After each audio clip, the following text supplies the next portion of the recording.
7명의 확진자가 발생한 청해부대 장병 5명이 폐렴 증세로 추가 입원을 해서 입원한 장병이 모두 12명으로 늘었습니다.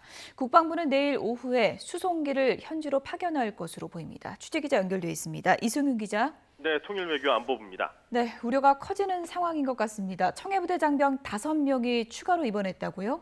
네, 그렇습니다. 합동참모본부는 청해부대 문무대왕함에 승선해 있던 장병 가운데 5명이 추가로 아프리카 인근 해역 국가의 현지 병원에 입원했다고 밝혔습니다. 군 당국은 이 장병들이 폐렴 증세를 보여 입원하게 됐다고 전했습니다. 이에 따라 문무대왕함 장병 가운데 입원한 장병은 지금까지 모두 12명입니다.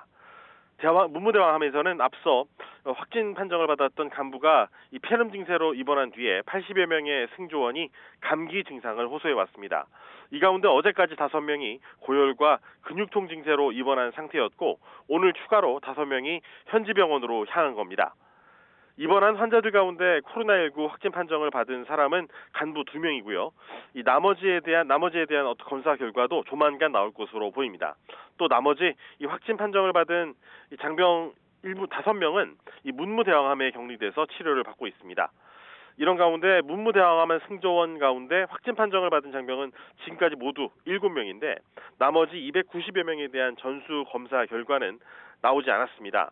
원래 오늘 새벽 6시쯤에 결과가 나올 것으로 전망됐지만 아프리카 현지에 이 분석 작업에 생각보다 시간이 걸려서 오늘 중에 결과를 확인하기는 어려울 것이란 안타까운 예상이 나오고 있습니다.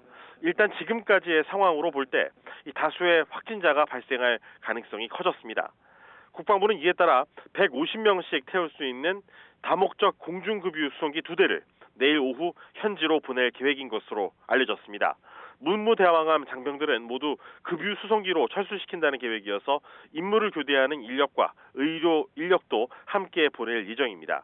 이에 따라 내일 오후에 100명 이상의 인력이 김해공항에서 공중급유 수송기를 타고 떠나게 되며 20여 개국의 수송기에 이 영공 통과를 위해서 허가를 받는 외교부의 작업이 거의 마무리된 것으로 전해졌습니다.